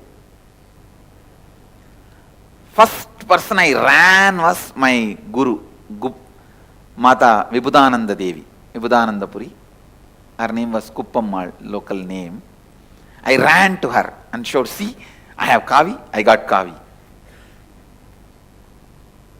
But I did not get the joyful response from her. She became too serious. I did not actually expect serious response from her. I thought she will be very happy. She became very serious and asked, who gave you this kavi? I said, why? She said, giving kavi means they gave you sannyas. Actually, she was waiting to give sannyas to me. And how did they give sannyas without asking your father and mother? Now your father and mother, your parents will ask only me. Who gave you the kavi? I got little frightened. I told there is a sadhu in the temple. He gave me the kavi. Take me to him.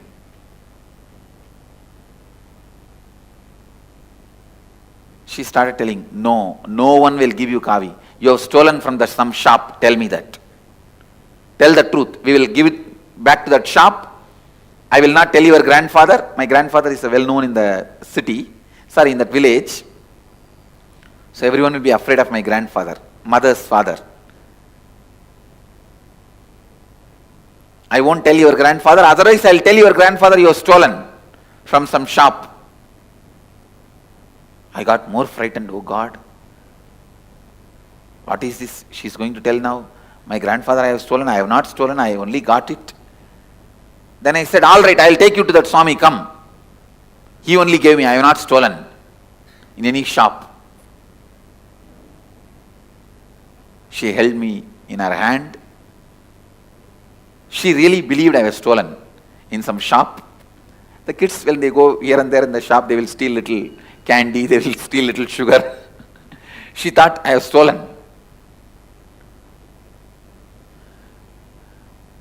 I told her that no, I have not stolen. I never steal, don't you know? She has high regard for me, but I don't know why. She was also confused. She wants to verify directly. When I took her directly to that cave, and I started calling Swami, Swami, Swami, he did not come out. Almost 9 months.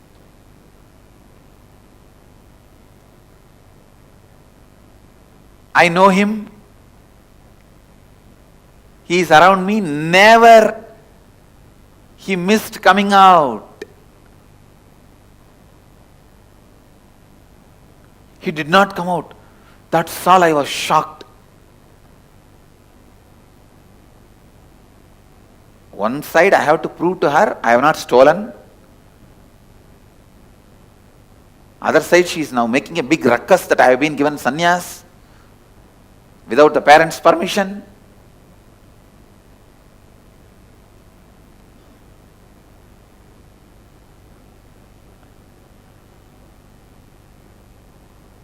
I did not bother even about any of those things, but he is not coming out. That was too much. Then she just held my ears and started turning it. Tell the truth, where you have stolen, which shop you have stolen. That's why they will treat in the Indian villages, the kids will be treated. She's my guru, that is why I left it. I allowed her.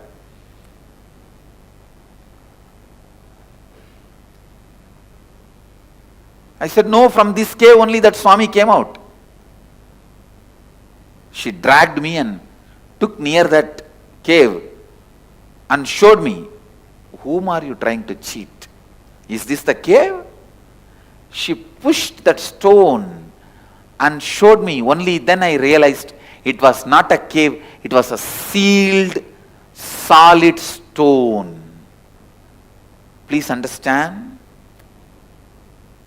Only then first time I realized in that 9 months, it was a solid stone construction. It was not a cave.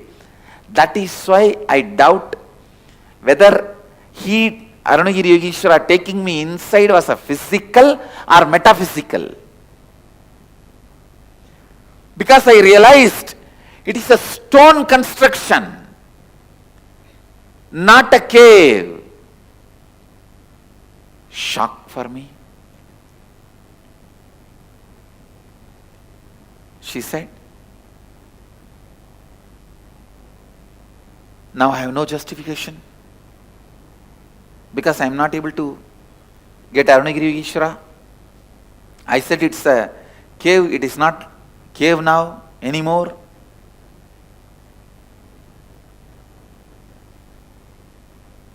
I just stood. She was just turning my ears. I told her, stop, stop. And I pulled her right hand. I still remember.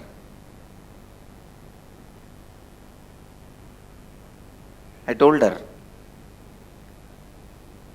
I promise in the name of Arunachaleshwara on you, on me, I have not stolen this cloth. Only Arunagiri Yogeshwara gave me. With that, I slapped on her hand. See, that is the usual way that kids will tell that, I swear. Swearing, I swear. That is the way I did that to her. In Tamil I said, Annamalaiyar மேலையும் ஓம் மேலையும் என் மேலையும் சத்தியம் பண்ணி சொல்கிறேன், அவர் தான் இந்த துணி கொடுத்தாரு, நான் எங்கேயும் திருடலை. I told her, on Arunachala, on you, on me, I promise. I did not steal in any shop. Arunagiri Yogeshwara only gave. He used to come out of this cave only. When I put my hand and did that satya, I can say maybe this is the first energization I gave. No, the power of that experience was so alive. Maybe first time the brain, my neuron activity mirrored in her brain. Suddenly all her doubt, everything disappeared. All her doubt, skepticism, everything disappeared. Suddenly she kneeled down. I saw in her ears, in her eyes, the tears. Her ears, whole thing is completely listening to me. She said, "Unmaile solriyada? Are you telling the truth?" I said, "Yes." Now she has come to the space of listening to me. She is no more the doubting old lady. She asked, how he was looking. I described to her from where he came out. From this cave only he will come out whenever I call, and he will go in. She asked, "Did you ask his name?" I said, "Yes, I asked." She asked, "What is the name?" He said. Now it's like my zone. Suddenly with all my confidence I said, he said, "His name is Arunagiri Yogeshwara." That's all. She fell at my feet. She literally fell at my feet. I was shaken because she is my guru. She fell at my feet and she was weeping profusely with tears. She said, then she got up and again she was kneeling down, said, "Really da? Unmailevada?" I remember I put my hand on her head also and said, "Satyama Pati. Un thala mela satyama solren." Means, promise, I swear on your head. It is truth. That's it. Maybe I can say it's a second energization for her.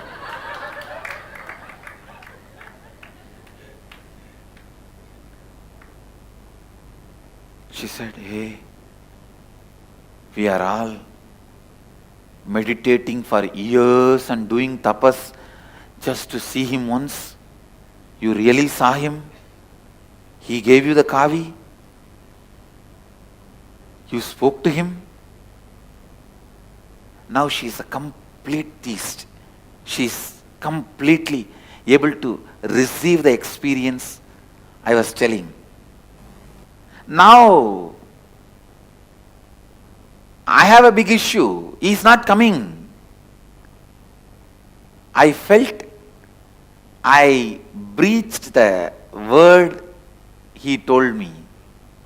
He told me never to tell anybody. I feel because I told Kuppammal, he is not coming, he is angry. So I shouted, screamed, "Swami, please come. Don't leave me like this. I will not do this mistake again. I will not tell anybody. Please don't be like this." But I could not see him coming out.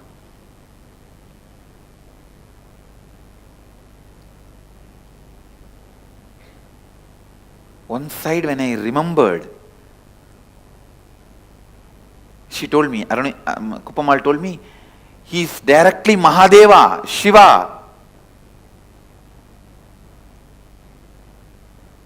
living here in Arunachala.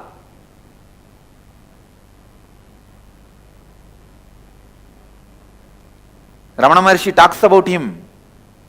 Great Siddhas have seen him.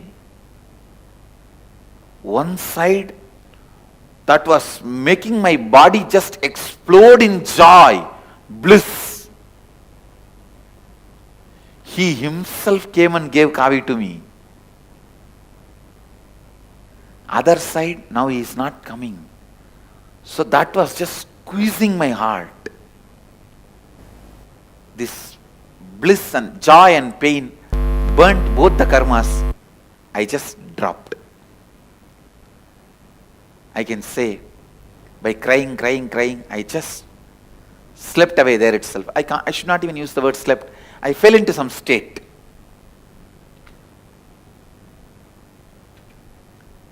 I got lost.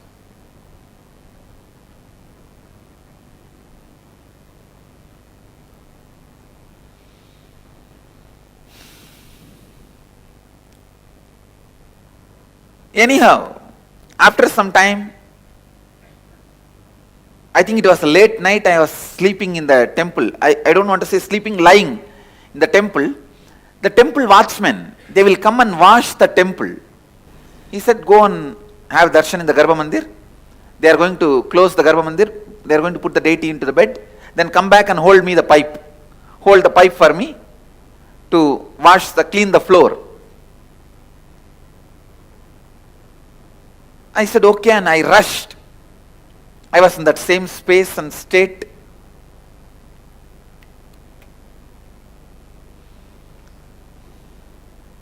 I ran to the Garbha Mandir. I saw no priest was there, but Garbha Mandir was open. Those days, very few priests were in the temple. Many times, Garbha Mandir will be open and no priest will be there. The moment I entered the Ardhamandapa, the hall of the Garbha Mandir, to have darshan of the deity, the moment I looked up, I saw Arunagiri sitting on the Shivalinga. He was just sitting on the Shivalinga. I could not control myself. I screamed, Swami, are you here?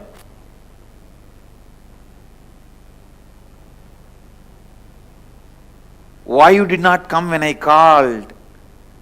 I was talking all this and I was rushing near to touch him. Even though we were not supposed to enter the Garbha Mandir. I don't think I have entered the Garbha Mandir, but I rushed towards him. I don't remember whether I entered or not entered. I was not in that mood at all to follow the rule that I should not enter the Garbha Mandir and all that. I just want to touch him. I ran, stretched my hand to touch him.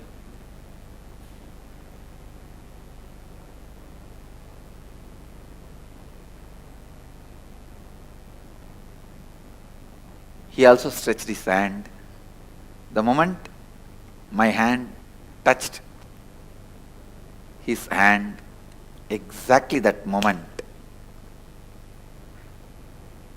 I saw clearly, he is me, I am him. It was just pure oneness.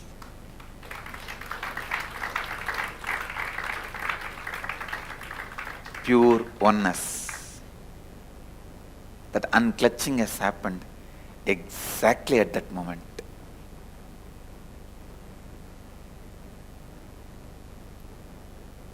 After that, neither I missed him, nor I saw him separately.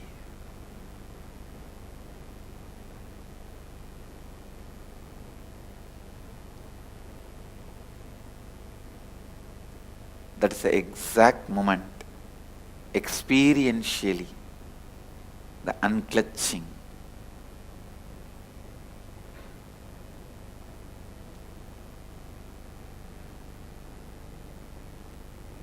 The pure Advaita happened.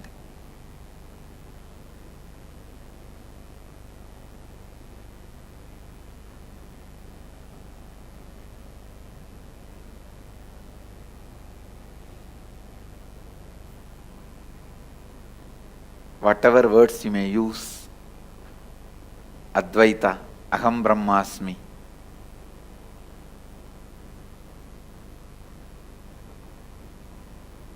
Tattvamasi, Shivoham, the experience of that pure oneness happened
an ideal guru-disciple relationship.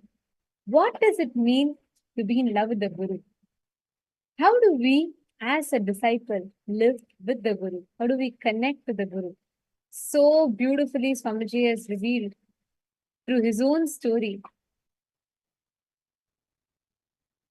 Everyone that are here, every one of us are experiencing this biggest blessing and a boon. Just to be able to connect to the Master who is living in the body, to have an opportunity to experience a Guru who you can relate to, speak with, who you can interact in a very personal level. Like for Swamiji, we're all not just like one in a million. Each one of us individually, Swamiji knows us, he guides us. That is the biggest blessing. How was it for you all to, when Swamiji was revealing these beautiful moments between Swamiji and Arunagiri Yogeshwara? How did you all enjoy it? I request all of you to please share. How did you all enjoy it when Swamiji was revealing to all of us about how Arunagiri Yogeshwara happened in Swamiji's life and what are all the ways in which the divine leelas that he performed? Can I request all of you to please share?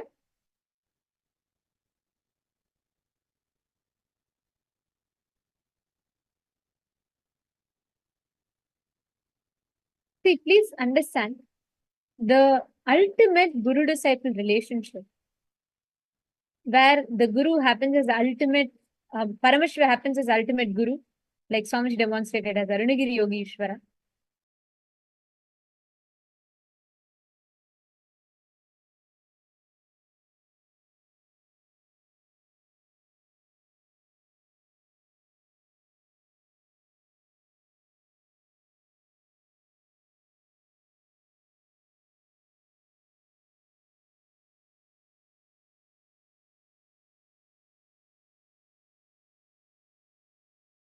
I think for some of you, we were frozen.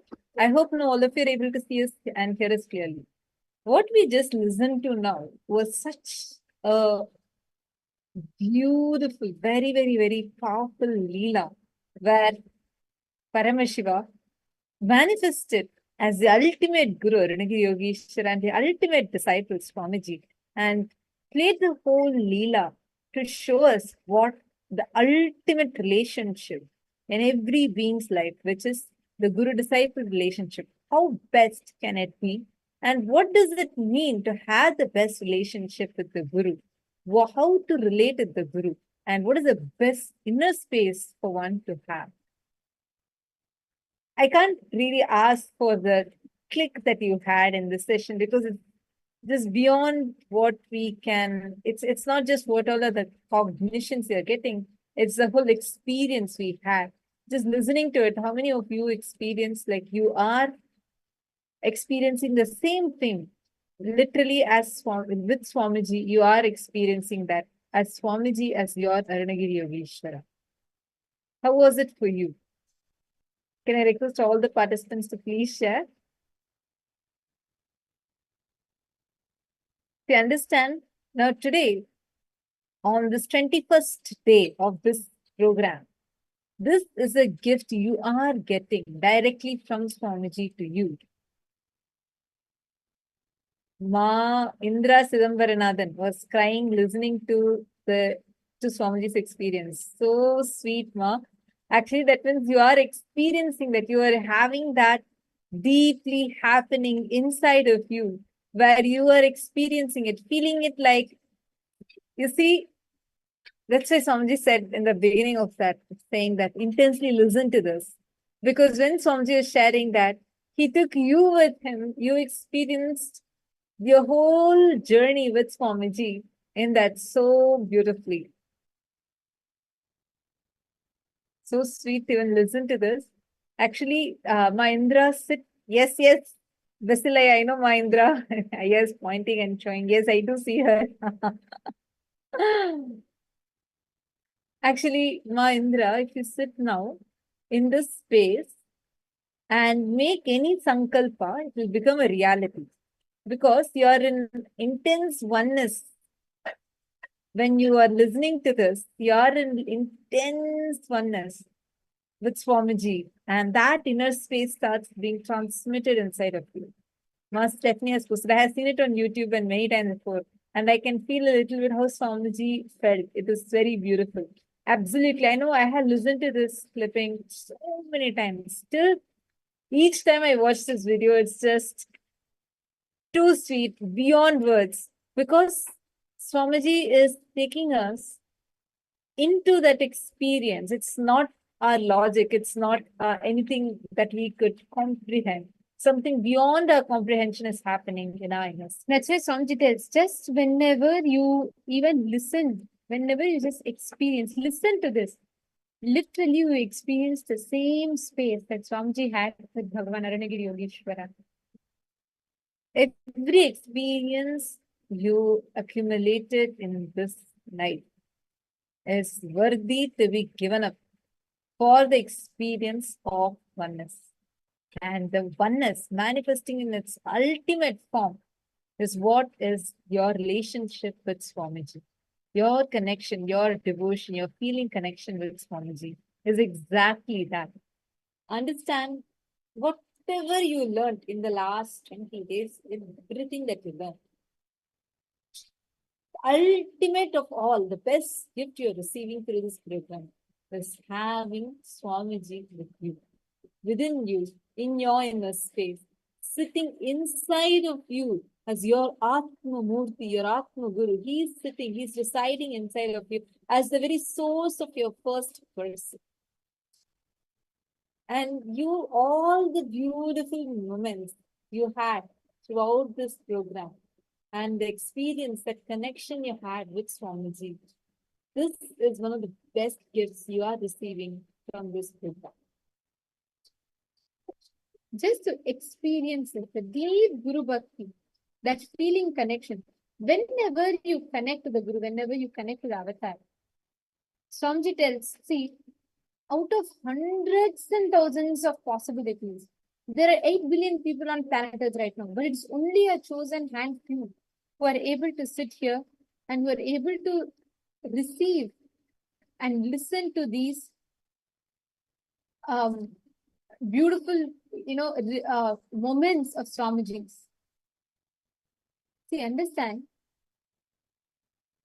just whenever you experience a Guru, whenever you experience Master happening in your life, that is the best thing that you can experience in your life. That's just Swamiji tells, right? Just that experience, for that one experience of oneness. Everything else is worthy to be given up. Everything else in your life is worthy to be given up just for that experience of oneness. That is the power of that experience. That is the power of having a Guru in our lives. Whenever you experience Guru, everything in your life is worthy to be given up. Can I request every one of you to take a few minutes and share with us what was your experience? How did you meet Swamiji? Just remember, revisit your moments with Swamiji and take a few minutes and share that. See, because when you remember this, when you do the Leela Dhyana means remembering the past times, remembering the sweet moments with the divine.